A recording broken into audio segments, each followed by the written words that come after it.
Another take. Do you know what to do? No.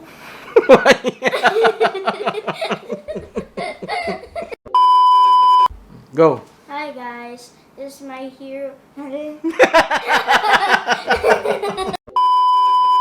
Game. Hi guys, this is my Gopro Hero 10.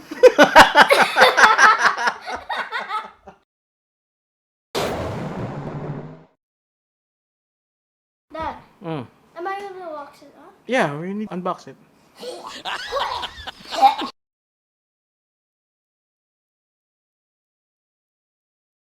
Hi guys, we're gonna open the GoPro Hero 10.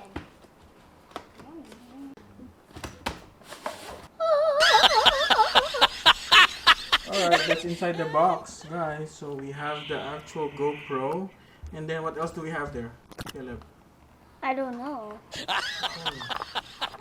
Oh. Battery. Comes with one battery, charging cable.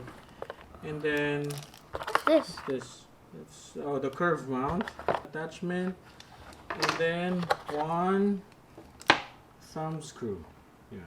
Are we supposed to open this? Hmm? Are we supposed to remove the tape? Yeah, but not now. Why? Of course, we're not gonna use it yet. So guys, astig na may kasama na siyang case, diba? Also, it comes with a manual and then just a few stickers lang. So this is the GoPro Hero 10, guys. So yung build quality niya sobrang ganda. Premium talaga. I think GoPro started improving since GoPro Hero 5. Doon na medyo gumanda yung quality ng mga build nila. So meron tayong lumang GoPro before pero nahulog siya sa TP-Lex. So ito yung ginawa natin ngayon, which is the GoPro 10 na. So guys, we're gonna pair it with ito yung SanDisk na Extreme Pro. Yeah. Switch button.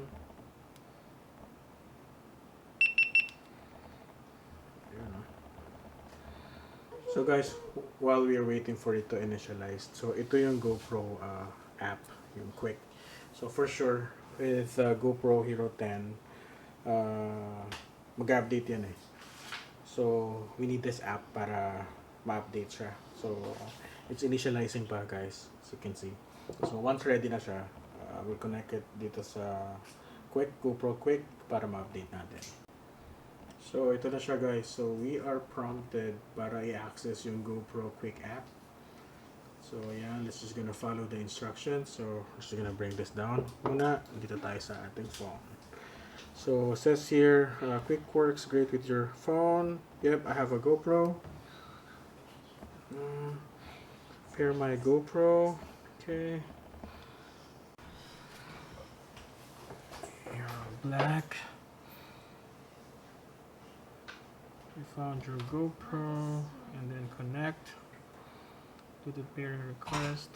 Pair connected, new video format. So here guys, you can change your camera name. So for now, I'll just put Motolente GoPro 10, or maybe just put Motolente. Yeah. Save that. So I'll just walk you through guys up to dun sa pag-update now. Let's install your update. Continue. Update the camera. Alright. Then let's see, it says there it's still loading pa guys, so it's updating na guys, as you can see. So while we are waiting guys, I just want to show you some stuff that I also bought. So ito yung batteries and charger kit na Telesen. So 2 extra batteries plus the charger. And then I also bought itong G9-4 na plastic cage. Actually it says for GoPro Hero 9 eh, pero same lang naman sila. Tsaka itong mini tripod. Hindi tayo nahirapan. Maliit lang. Lalaki kasi ng tripod natin guys for for camera talaga for DSLR. So bumili tayo ng maliit na tripod. Also, I think I have to visit a shop within the week. So para makabili ng what do you call this, mic adapter and yung Purple Panda na microphone. So yun, antayin na lang natin to guys. So ayun na guys, it says update complete. So got it. So yun na, you can control your GoPro from your phone, or of course you can just control it from here kasi it's naman siya, full touchscreen. Alright guys, so tutuloy natin yung video guys dun sa pagbili ng microphone adapter tsaka yung microphone is. Few moments later.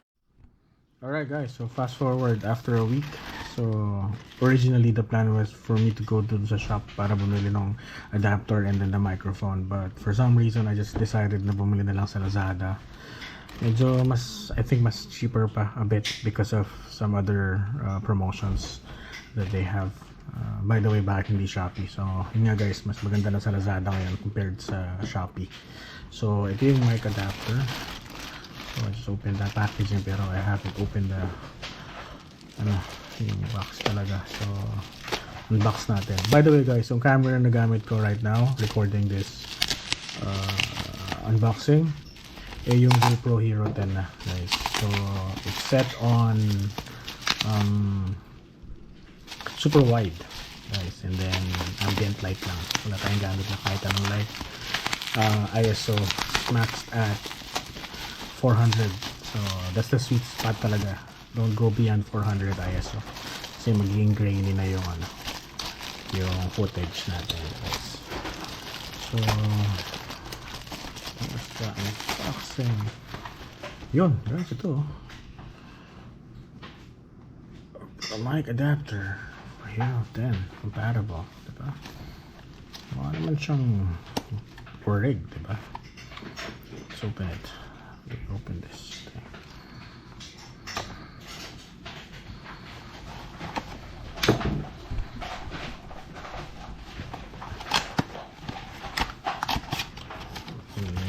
Tada! Ayan guys, so diba? Nakapag-attach na tayo ng microphone.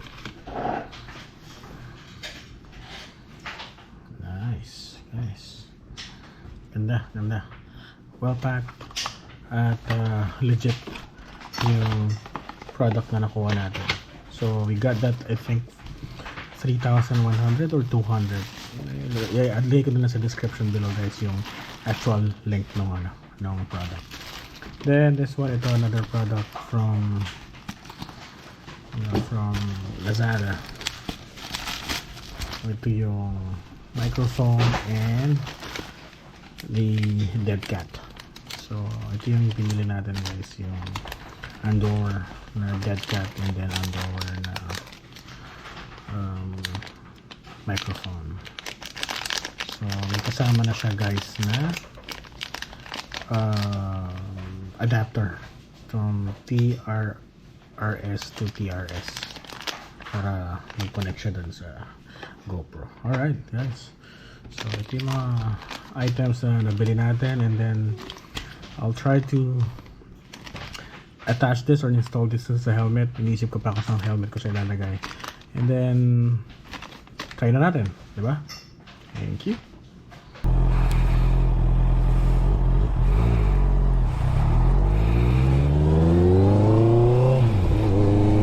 Alright guys, so moment of truth tayo ngayon guys.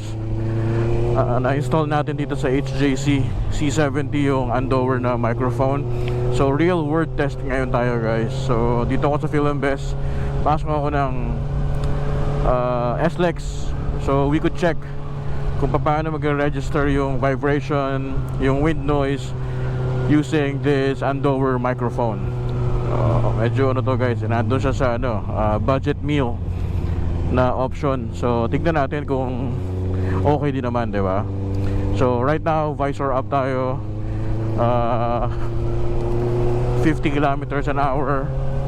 Siguro wala pa masyadong wind noise or vibrations to, pero later we will check, guys.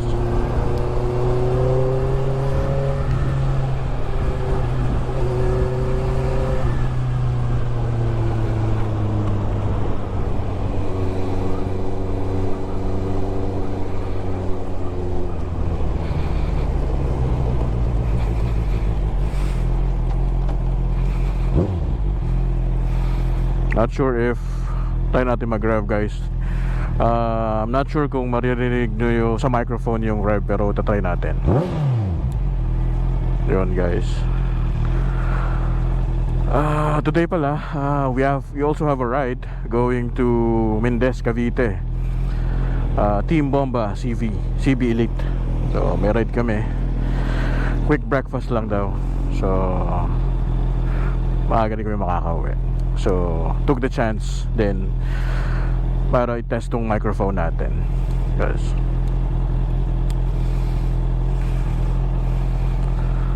Dami kong pinay-prepare kanina. Oh my god. Inakalimutan ko pa yung auto sweep card.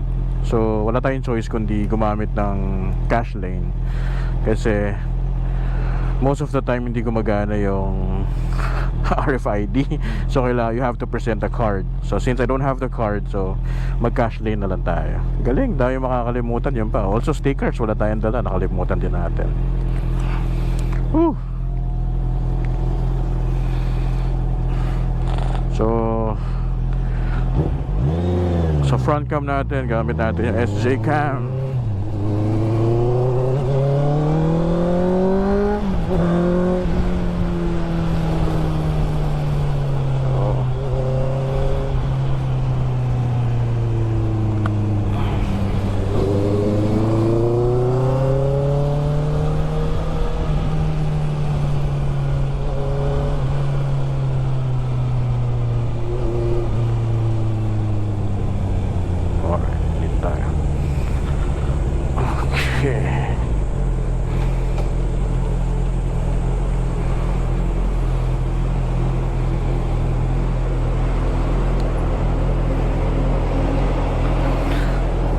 Magka-cash na lang ako, hindi ko dala yung card.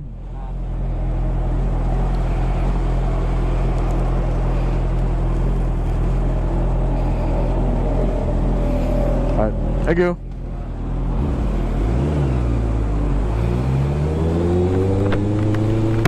Alright guys, so visor down.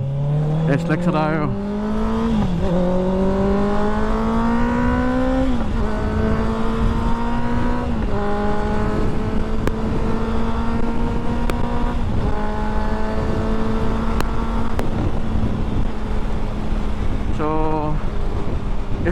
If i-upload ko to, guys, it means maganda yung outcome. Pero pag hindi ko siya in-upload, it means pangit. So isip tayo na ibang paraan. Right now we're traveling around 110, 111. So for sure dapat may wind noise na siya. Nagda-drag na yung helmet natin. Medyo may vibrations na dapat. So if medyo malakas yung register sa microphone natin, mga elements na yon, then it means it's not good. Kasi most often than not, you'll be traveling at this rate of speed. So ganito yung mga takbuhan natin lagi or more. So dapat nakaka-adapt yung gears natin, diba? Moment of truth, guys, malalaman natin ito pag in-upload ko. So yun, I'm not gonna take this very long. Real world review lang tayo, guys. So hand over microphone attached to the adapter, GoPro adapter, using our GoPro Hero 10. Sobrang mura niya, guys, yung microphone. I think nabili ko lang sa Lazada ng 250. So kung if it serves its purpose naman, so diba, bakit mo kailangan bumili ng mahal? So okay na to, diba? Pero yun nga, malalaman natin after the ride, once na pinakinggan natin to. Alright guys, so that's it. Thank you so much for watching, and if you haven't subscribed to my channel, please subscribe. And again, always remember, don't waste your time looking back. You're not going that way. Thank you guys. Bye bye.